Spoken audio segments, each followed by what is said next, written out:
ħanaqraw porzjoni ieħor mill-tabtiba illi Ġesu ta' lill-mexxejja ta' żmienu ma beżax li jikkonfrontom għax kellhom bżonn jisimgħu kliem bħal dan, kliem jiebes, imma kliem neċessarju għalihom. Gwaj għalikom skribi u farizej ipokriti, għax natfu l-estern tat-tazza u l-platt, imma minn ġewwa mimlin bir-rejba u l-intemperanza. Fariżew għami, naddaf l-ewwel il-ġewwieni tat-tazza sabiex in-naħa barra tagħha issir nadif ukoll. Gwaj għalikom skribi u farizej ipokriti għax tixbħu loqbra mbajda, li minn barra jidru sbieħ, imma minn ġewwa mimlin Adam tal-mejtin u b'kull impurità. Hekk ukoll intom minn barra tidru ġusti quddiem in-nies, imma minn ġewwa intom mimlin bl-ipokrisija u bl-illegalità. Gwaj għalikom skribu fariżej ipokriti għax tibnu l-oqbra tal-profeti u tiddekoraw il-monumenti tal-ġusti u tgħidu kieku konna ngħixu f'jiem missirijietna, ma konniex inkunu x-xirka tagħhom fit-tixrid ta' dem il-profeti. Għalhekk tixdu kontra tagħkom infuskom illi intom u li dawk li qatlu l-profeti. Imlew mela intom il-kejl tad-dnubiet ta' missirijietkom.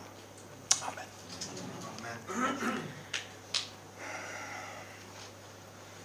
Ta' bela missier kif għadna kif kantajna t-tama tagħna hija f'ibnek Ġesu.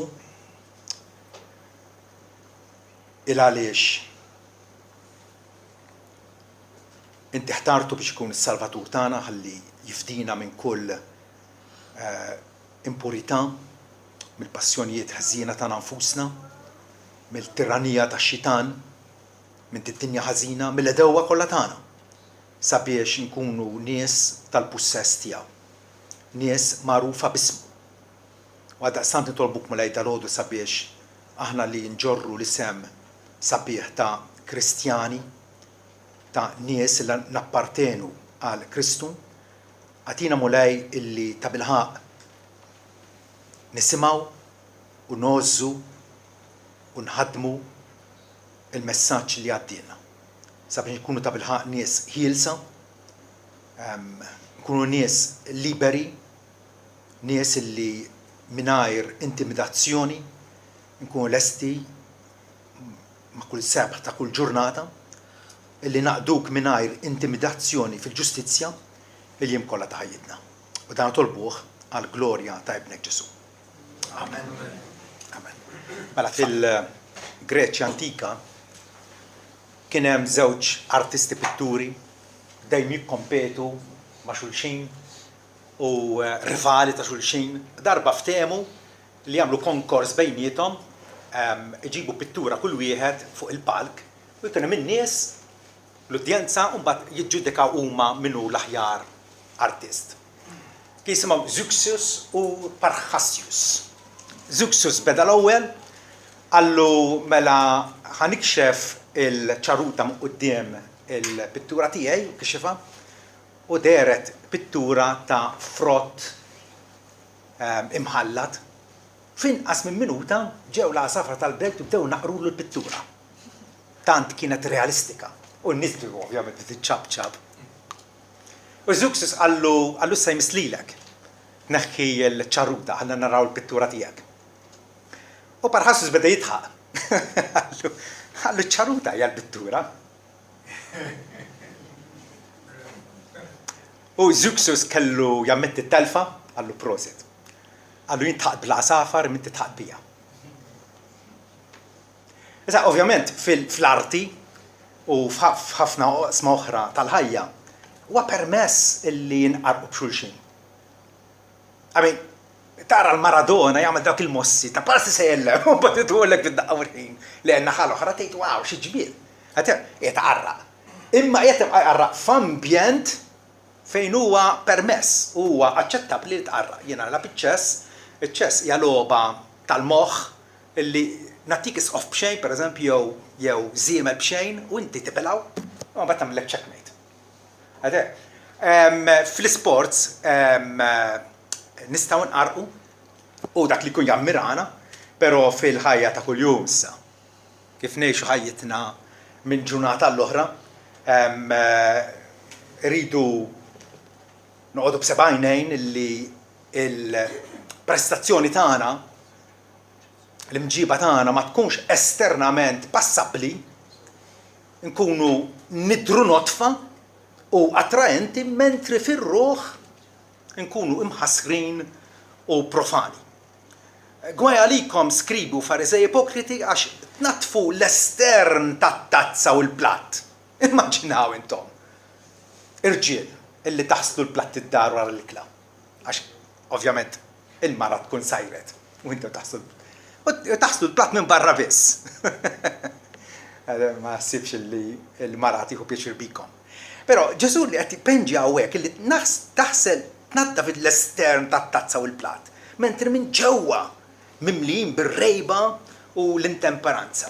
Ġesu hawnhekk qiegħed ifakkarna illi il-relazzjoni tagħna mal-Alla hija kwistjoni tal-qalb, x'hemm fuq ġewwa, x'hemm moħħbi fir-ruħ tagħna. L-estern għal dawn il-Farizej kien il-qofol ta' kollox. Kif jidhru, x'impressjoni qed jagħtu lin-nies, l-intern għalihom kien minsi. Meta fatti Samuel mar għand Ġessi kellu għaddi ċmielu ta' subien u mar biex għax għallu wieħed minnhom ħajkun sultan ta' Izrael. U meta Samuel ra l-kbir kien twil sabiħ. U il-mulej għallu tħares lejn id-dera tiegħu jew it-tul tal-istatura tiegħu għax irriġettajtu, mhux dak is-sultan. Għax is-sit ma jarax kif jara l-bniedem.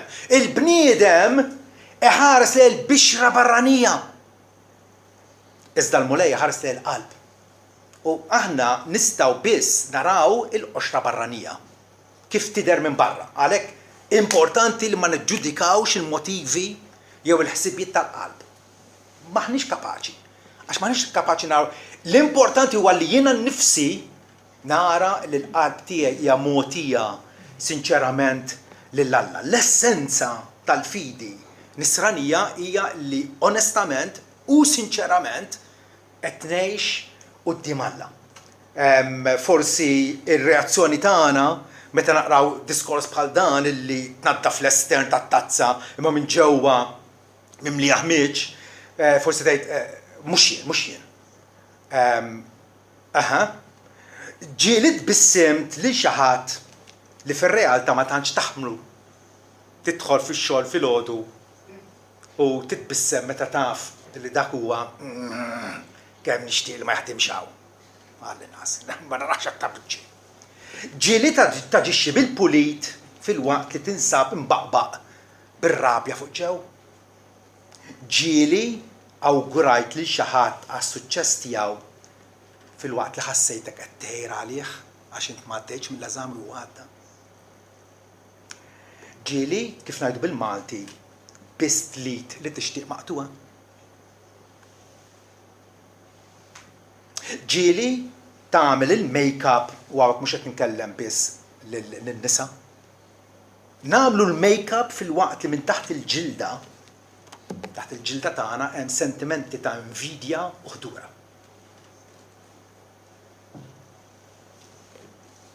Għal darba nfakkarkom illi d-diskors ta' Ġesu indirizzat lill-Farizej li kun nies mitlufa. Ġesu jridna nisimgħuh.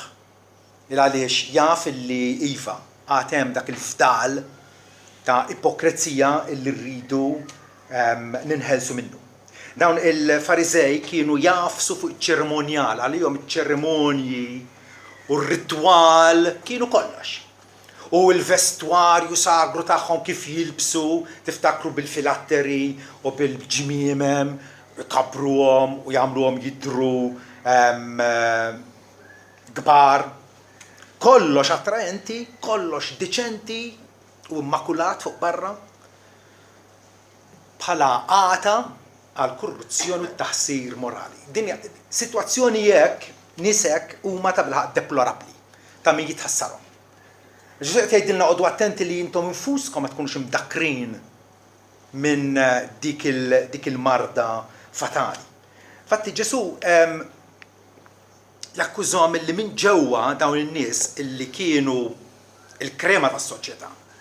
Nisħares lihom bħala l-eżempji tagħha. Kienu mimlin bir-rejba u l-intemperanza. Bir-rejba, ir-rejba l-aħħar kmandament la tirrejbx għal dar tal-ġar tiegħek jew għal ħmar tiegħu jew għal martu jew kwalunkwe ħaġa li għandu dar. Illi din dal-kmandament jindirizza l-atteġġjament ta' qalbna.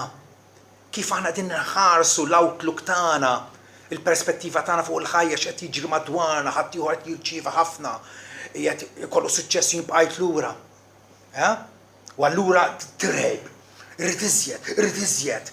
Il-kelma eżatta ħarpage li juża Ġesu titfisser ħtif, li ħsibek biex taħtaf. Kull ma jiġi għal idejk taħtfu bħal soldati wara l-battalja, illi kull ma jsibu mbagħad fil-kamp tal-battalja jisirquh u jaħduh bħala il-bottin tagħhom. Band oħra Ġesu jgħid li dixxipli ħarsu ruħkom mill-iskribi li jiddevoraw id-djar tar-romol u għall-parenza jitolbu fit-tul.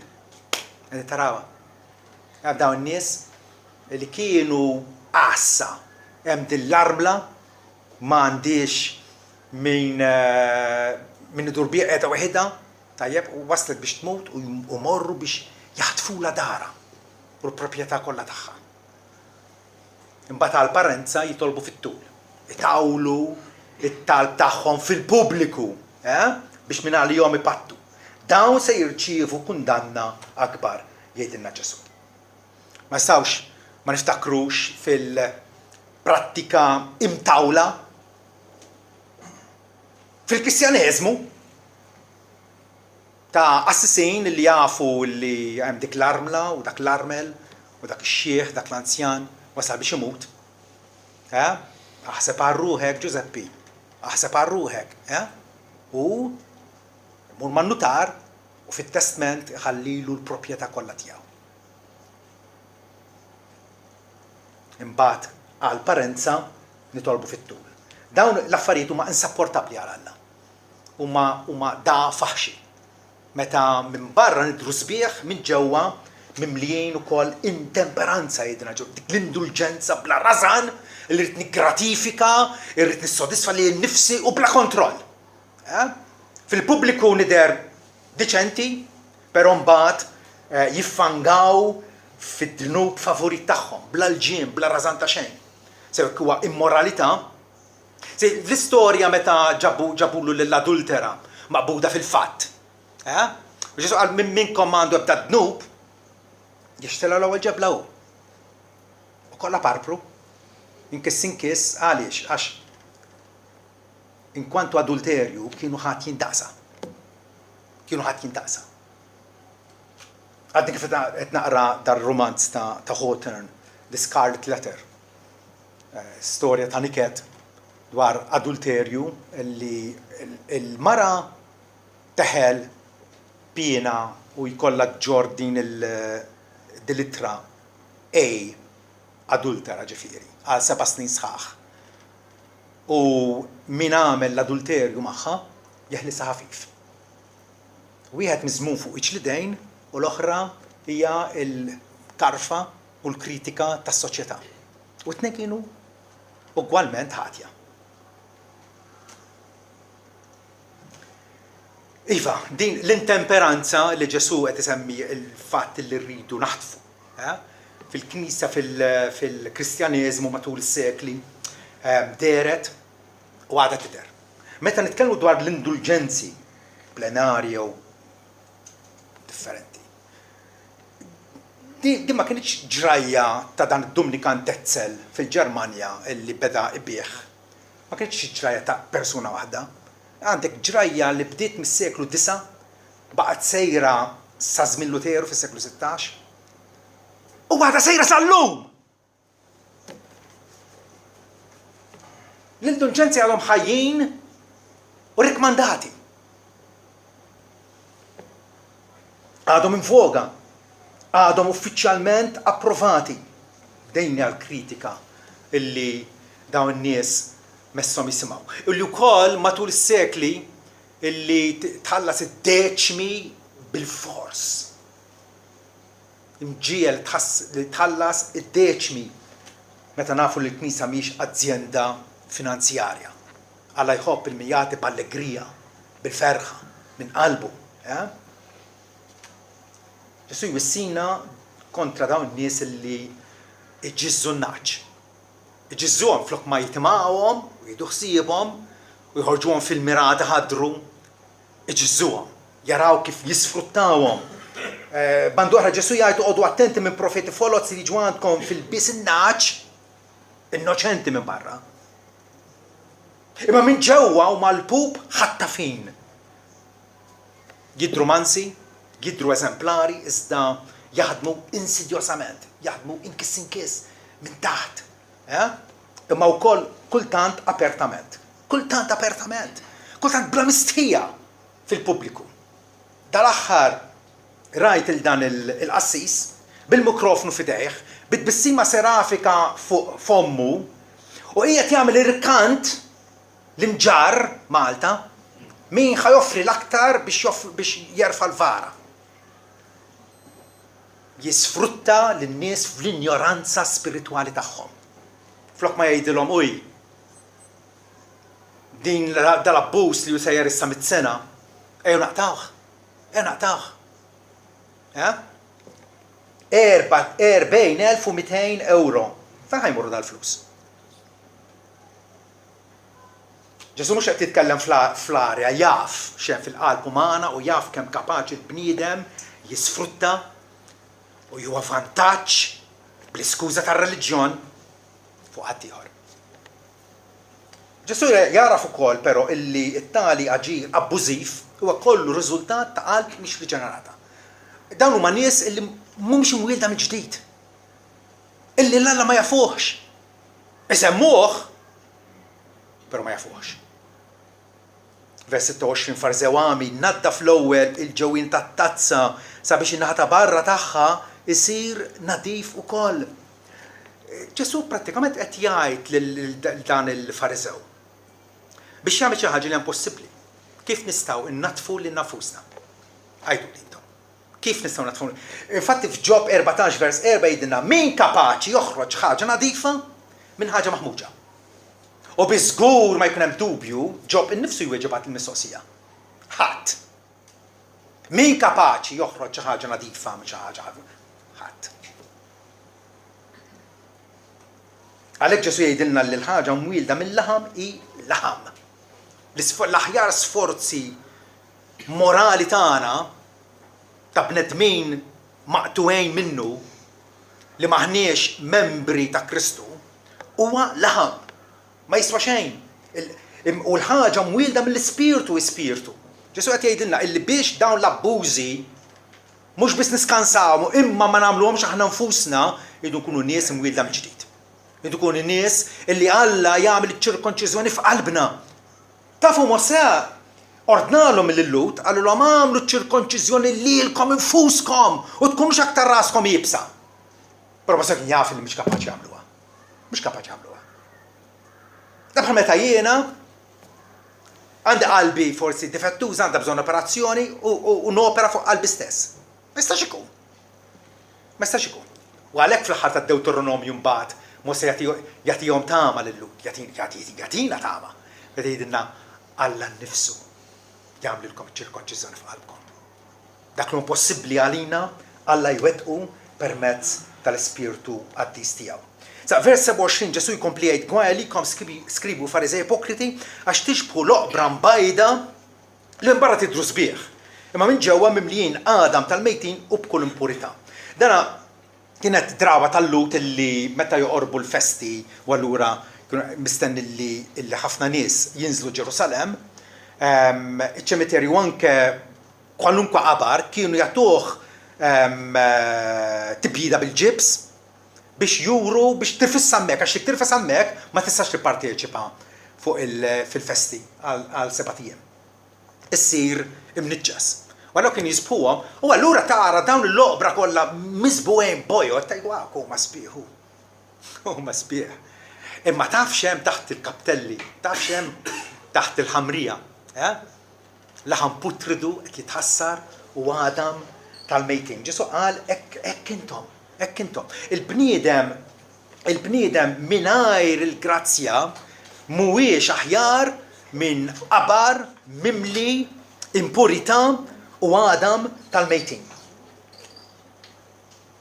Vers 120 kompli jgħid hekk ukoll intom minn barra tidhru ġusti quddiem in-nies, imma minn ġewwa intom mimlijin bl-ipokrizija u bl-illegalità. Qed intom dunaw kemm Ġesu jafas fuq l-ipokrizija. Li inti tipprova tqarrab ħadd ieħor. Fis-sora ta' Zeuxis għallu jintaq bla safar. Minti taqbija.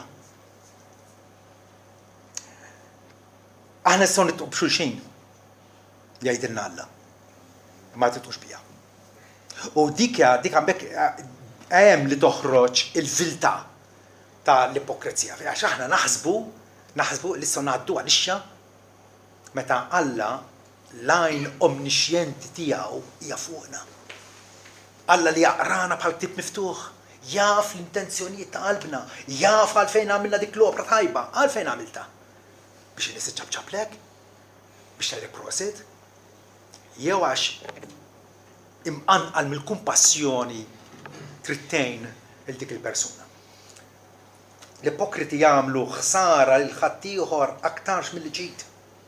U ċertament allura qatt mhu għall-każ illi nimitawhom. Huma korrotti wis aktar milli jidhru. Bħal qabar illi taraħ sabiħ, però it-taħsir ġo fih u hija xi ħaġa mistkerħa. Kwa għalikom skribu Fariżew ipokrita x'tibnu l-oqbra tal-profeti u tiddekoraw il-monumenti tal-ġusti. U din għadha xi ħaġa tiġri tal-lum, vera? In-nies illi fi żmienhom ippritkaw u għalmu u protestaw kontra l-abbużi morali, kif kienu stmati fi żmienhom? In-nies tawhom bis-sieq, besqulhom u qatluhom. Vera? Imma mbagħad wara li mutu nibnulhom monument, nagħmluhom mafkar, nonorawhom, inweġħuhom. Din il-prattika illi wieħed qaddis ħaj ma nagħmluhx għax iċanfarna anke b'imġibtu stess u iddibna. Imma jkun mejjed ma jimpurtax, għax mejjed ma jistax ikellimna.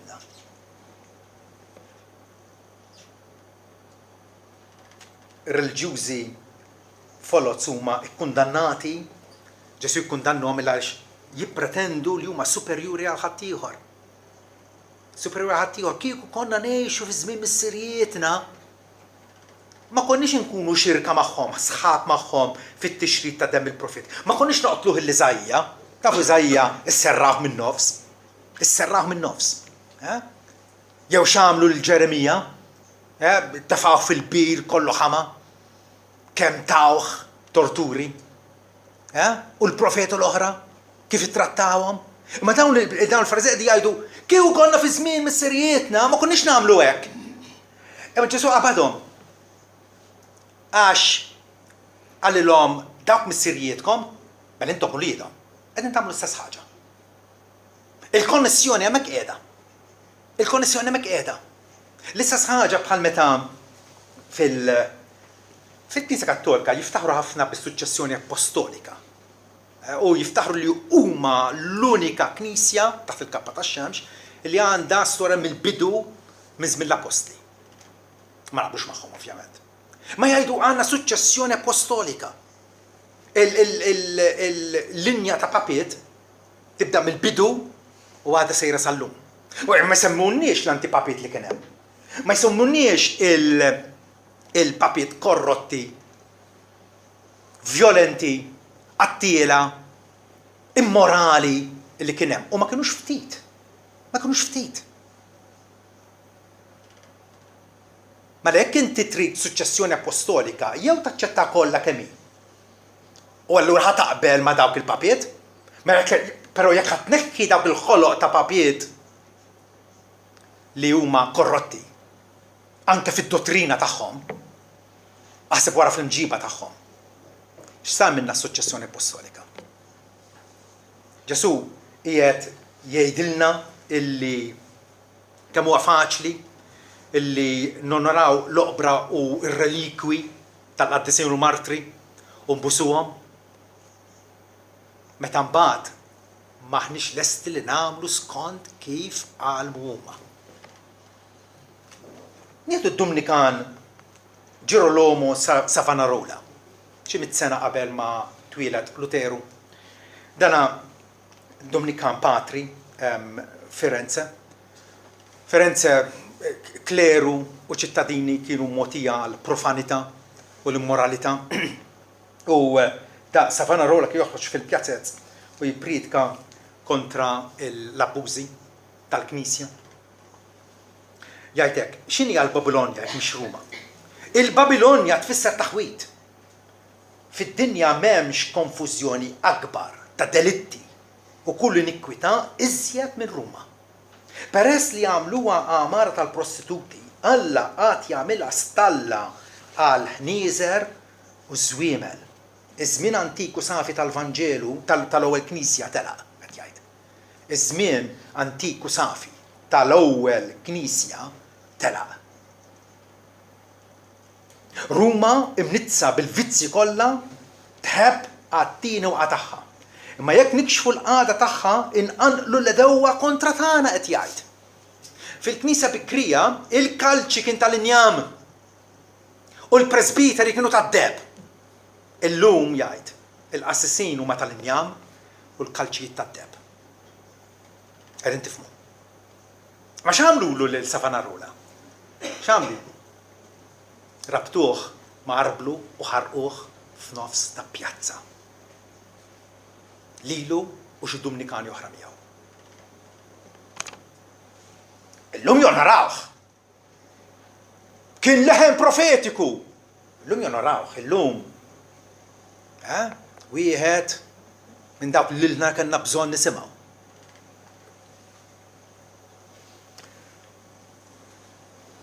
Ekku filli qed jgħid diskors Ġesu qed juri l-dupliċità, l-ipokrizija kemm faċilment nistgħu naqgħu għalija. U kemm faċilment tista' tkun lampanti anke fil-Kristjaneżmu. Sallum il-ġurnata. Sallum il-ġurnata. Vers 32 Ġesu jkompli biex jgħid imlew mela intom il-kejl tad-dnubiet ta' missirijietkom. Wow. Ġudizzju dak. Isu qed jgħidilhom komplu dimbu. Bħalma qal lil Ġuda Skarjota meta kien jaf il-da. M'hemmx tagħmel għalih. Dak li għandek tagħmel għamlu malajr llum. Fi kliem ieħor mur u tradini. Għax qalbek hija tant stinata u ma tridx illi tindem. U iva Alla jaf meta l-bniedem jasal f'dik il-qagħda fejn huwa deċiż huwa determinat illi jibqa' miexi fi triq tar-rovina. Meta qasbiss jibqa' jinduna bil-ipokrizija tiegħu nnifsu għax tkun saret it-tieni natura tiegħu. Tkun saret tant naturali għalih. Imlew mela il-kejl tad-dnubiet ta' missirijietkom. Missirijietkom kienu ħżiena u intom ħżiena bħalhom komplu. Hawnhekk l-aħwa rridu nippawżaw u naraw da diskors kollu ta' Ġesu kif japplika għalina. Kif jolqotna. Rridu l-hawnhekk nitolbu u niddeterminaw biex nevitaw l-ipokrizija bħal virus fatali meta kien hawn il-COVID tiftakru intom. Ingħalaqna ġewwa u kulħadd beżan u tagħmel ix-xirja u toqgħod tnaddafa bil għaliex ma tmux tlaqqad dal-virus. L-ipokrizija hija virus, hija pesta bubonika. Pesta bubonika. Fejn tidħol il-mixja tal-fidi m'hemmx lok għall-ipokrizija għax hija dak id-dudu li jawrek, hija sussa li tikollok il-vitalità spiritwali tiegħek. L-Apostlu Pawlu fir-Rumani 12 vers 9 jgħidilna li l-imħabba għandha tkun bla ipokrizija. U ngħid, possi, da qed tkellem qed jiktab lill-insara bħalna. Qed jgħidilna li qisu li l-imħabba tagħkom tkun bla ipokrizija. Għaliex qed jgħidek? Għax jaf kemm faċilment namlu atti ta' mħabba jew taħnina ma' ħadd ieħor imma bi skop ulterjuri. Mhux sinċerament quddiem Alla. Twissina. Fi żmien Ġoel in-nies biex ta' parsi juru l-indiema tagħhom kienu ċartu l-bieshom. Libsa għadha ġdida ċarrata fejn ħasra. X'ħadd ilbes għada. Ġoel qalilhom ċartu qlubkom u mhux il-bieskom. Alla jgħid qalb mċarta, qalb niedma, qalb misħuqa, mhux dal-atti ta' barra biex timpressjona l-ħadd ieħor. X'in? Min ħadd titħaq? L-ewwel Timotju 1:5. Pawlu jgħid l-iskop ta' din l-istruzzjoni u imħabba minn qalb pura, nitarawa minn qalb pura u kuxjenza tajba u fidi sinċira. Fidi sinċira. Jekk il-fidi ma tkun sinċira, għajdu li intom. Dak li jkun ma jkomplix. Ma jkomplix. Ja fidi sinċira. Fidi illi ġenwinament timmira biex toġob lill-Alla. Toġob lill-Alla. L-aħwa ejjew nimmiraw għas-sinċerità, trasparenza bejnietna fil-knisja, fid-dar, nkun fejn nkunu. Aħjar ma tagħmel xejn milli tagħmel reċta ta' umiltà. Dik hija xi ħaġa muqżiża quddiem Alla. Li tilaba tal-lum li meta hemm il-kburija mis-supervja f'qalbek. Allura ejjew nsaqsu, il-prattika tiegħek hija l-istess fil-privat bħal fil-pubbliku. Kif iġġib ruħek quddiem in-nies? L-istess kif iġġib ruħek id-dar? Jew hemm din l-ambivalenza, din id-differenza enormi. Xitan id-dar, anġlu barra. Tgħix quddiem udjenza umana jew quddiem udjenza divina. Veru, irridu ngħixu man-nies u quddiem in-nies. Imma l-interess tiegħek huwa li toġob in-nies. Pawlu qal kieku jiena għadni rrid noġob in-nies ma nkunx serv ta' Kristu fil-Galatin 1. Jekk inti tittoġob in-nies, impossibbli li se taqdil lill-Alla. Impossibbli. Tittażel. Ġesu jgħidilna ma tistax taqdi żewġ sidien. Jew tħobb il-wieħed u tobgħod il-ieħor, jew tonora lil-wieħed u tiddisprezza l-ieħor. Ma tistax taqdi l-Alla l-Mammon, ma tistax taqdi lill-Alla u lek innifsek. L-antiki jinħobbu jgħidu li l-mira tagħhom hija li ngħixu coram Deo. Frażi Latina. Ngħix quddiem Alla. Ngħix għax naf li Alla qed jarani u meta jiena nimxi fis-sinċerità inkun qed noħġbu. Inkun ġenwin. Allura qegħdin nkunu konsistenti fil-mixja tagħna minn ġurnata l-oħra. Jew bħal pin-nur, bħal ċaqlembuta, inkonsistenti, daqqa mod daqq ieħor. Spurgeon, il-famuż predikatur il-ħobbu nsemmuh, darba qal huwa terribilment faċli tkun predikatur tal-Vanġelu u ipokritu vili fl-istess ħin. Li tkun predikatur tal-Vanġelu u ipokritu vili qal fl-istess ħin. Ġuda kien. Pero bħal ġuda kemaw nies li minn għalihom qed jagħmlu racket u qegħdin jisolħu l-ħadd ieħor bl-impressjoni tat-tieqa tagħhom meta huma nies imħassra fuq ġewwa.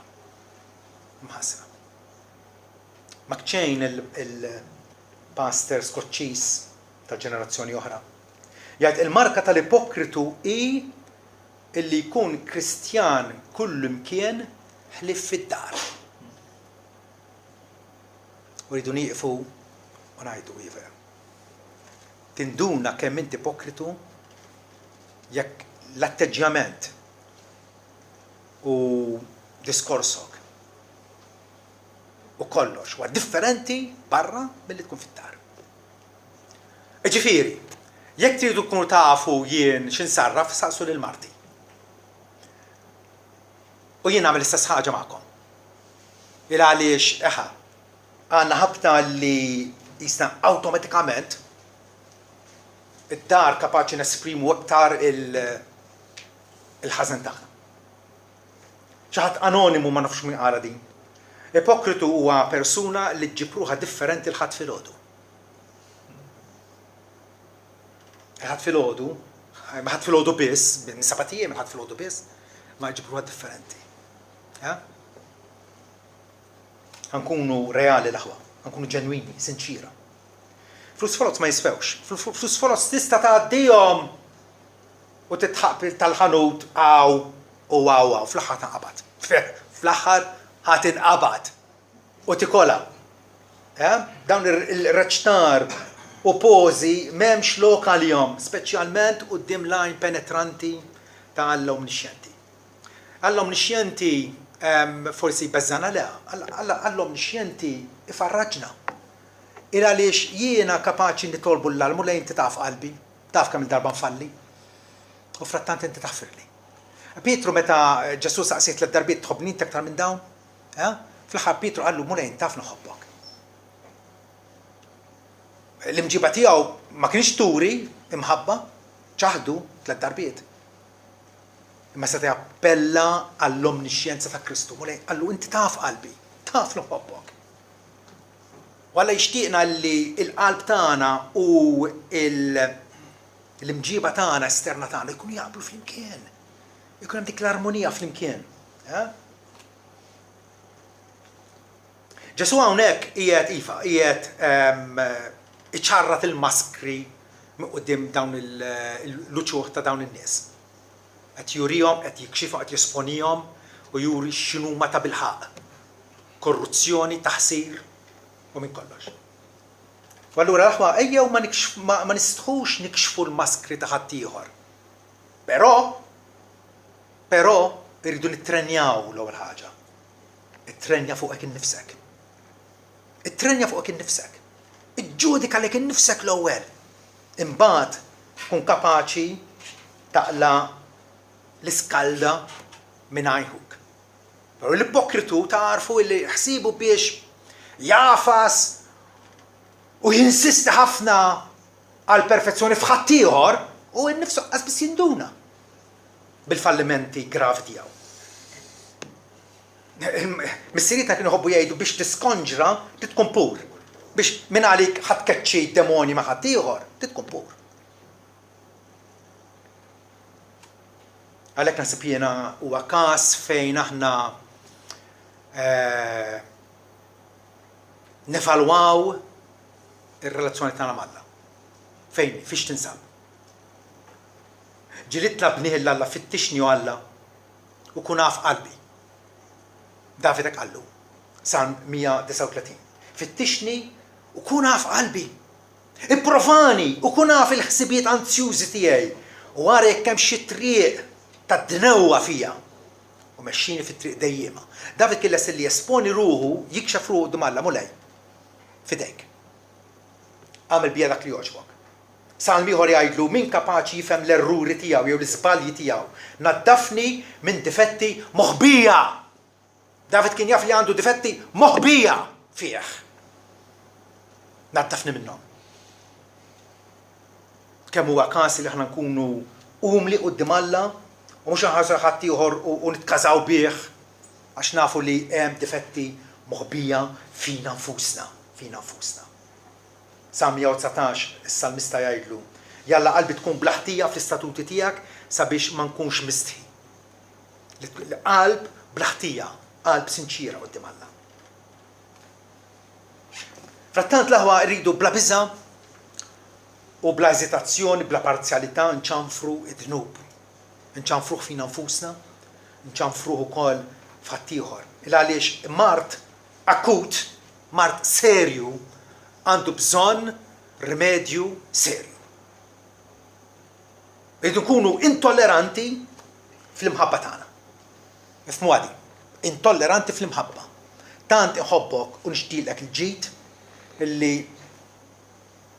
qed nipperikola nnifsi illi ma nibqax ħabib miegħek, però ħanejdilek din għax għandi bżonn tismagħha. U l-istess ħaġa int tagħmel miegħi. L-ikbar ħabib huwa dak li jarfek bil-verità, jurilek il-verità. mhux jaħbielek. Il-proverbi jgħidilna li l-bews tal-għadu huwa qarrieq. L-għadu jiġi jbusek u jħallik fit-triq tar-rovina.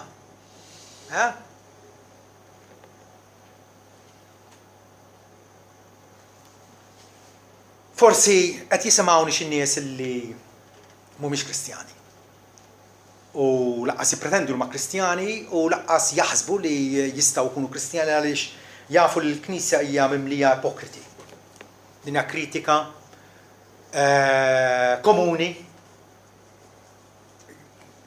U appuntu għalhekk Ġesu tkellem tad-diskors fis-smieħ tad-dixxipli tiegħu għax jaf li aħna wkoll għandna ħabta illi naqgħu f'din l-ispira ta' ipokrizija. Però jekk hemm l-ipokriti ifisser ukoll li hemm il-ġenwini fil-Knisja vera, hemm il-ġenwini.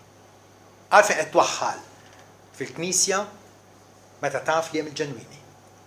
Meta taf li Ġesu jgħid li iva il-qamħu s-sikrana ħajjibqgħu flimkien sal-ġudizzju. U Alla mbagħad jagħti lil kulħadd skont emilu. Il-membri tal-Knisja jistgħu jkunu debboli u mhux darba jew tnejn qabdu fuq siq waħda li Pietru nnifsu wieħed mill-mexxejja kbar tal-Knisja inqabad fl-ipokrizija. Ma xtaq, ma għamilx apposta imma Pawlu kellu ċanfru u ċanfru pubblikament.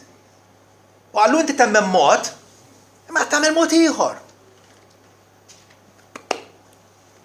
Irridu dik l-armonija bejn il-qalb u l-imġiba esterna. Lil dan il-ħab tiegħi li forsi għad mhux Kristjan ngħidlu isma' mhux li tgħid li temmen dik ma tiswa xejn. U x'verament temmen. Għaliex dawk li verament irrikorrew għand Ġesu u ġrew lejh biex isibu l-maħfra tiegħu. Dawn in-nies huma ġenwini. Ma xedin huma perfetti, huma ġenwini u jixtiequ l-ġenwinità fihom nfushom u f'ħadd ieħor. Billy Sunday, evanġelista Amerikan, jgħid hekk ara, jindirizza dil-kwistjoni u jgħid ipokriti fil-Knisja u żgur u ssibhom ukoll fil-każin, fuq ix-xogħol u d-dar issibhom kullimkien. Toqgħodx tikkaċċja fil-Knisja biex issib ipokritu, mur id-dar u ħares fil-mera u tara wieħed. Kun ċert, għallu, illi tnaqqas in-numri tal-ipokriti b'wieħed. Qed tajr ħadd ieħor ipokritu, ma tafx li inti nnifsek. 99% inti ipokritu. Id-dnub fina kważi iġenna nkunu ipokriti. Iġenna. Għax nafu li huwa ħażin, nafu li huwa diżapprovat, u allura b'xi mod jew iridu naħbuh. U hemm hija d-dilemma tagħna. Illi biex aħna niksbu l-maħfra ta' Alla, hemm bżonn nikxfuh id-dnub tagħna. Nikxfuh quddiem Alla. Proverbi 28 vers 13, min jaħbi dnubietu, min jaħbihom dnubietu? Appuntu l-ipokritu jaħbihom dnubietu. L-ipokritu. Min jaħbi dnubietu ma jsibx risq. M'hemmx suċċess għalih, għal-inqas suċċess spiritwali. Iżda min jistqar dnubietu u jabbandunhom isib il-ħniena. Din hija t-tama li l-Evanġelju jpoġġi qudiemna. Li jekk aħna ħanibqgħu nostru naħbu dnubietna, dak dnubietna ħajbqgħu tagħna ħajkunu l-kundanna tagħna għall-eternità. Imma jekk nistqarruhom, jekk nammettuhom quddiem Alla, Alla huwa tant u tant mimli bil-maħfra illi ifa permezz ta' Ġesu Kristu. Dak il-Messija li huwa bat fid-dinja, illi kien mislub fuq dik l-għoda tas-salib, miet propjament għal nies ipokriti, għal nies ħsiena, biex minn nies imħassra jagħmilhom għad-disin. U allura tibqax miexi fit-triq il-wiesa. Taħseb li ħateħles għax tgħid li hemm l-ipokrit fil-Knisja u ħateħles mill-ġudizzju tal-Alla? Mhux aħjar tagħmel bħal Kristjani ġenwini li inti nnifsek iddur lejn Kristu. It-tabib tar-ruħ li kapaċi iva kwalifikat biex inaddafna u jagħmilna preżentabbli quddiem Alla, bla tixlija, bla makkja, bla difett, bla tikmixa u bla ebda minn dawn il-ħwejjeġ. U jippreżentana b'ferħ kbir għax is-salvazzjoni bidu sa tmiem hija x-xogħol tiegħu fina u għalina. Amen.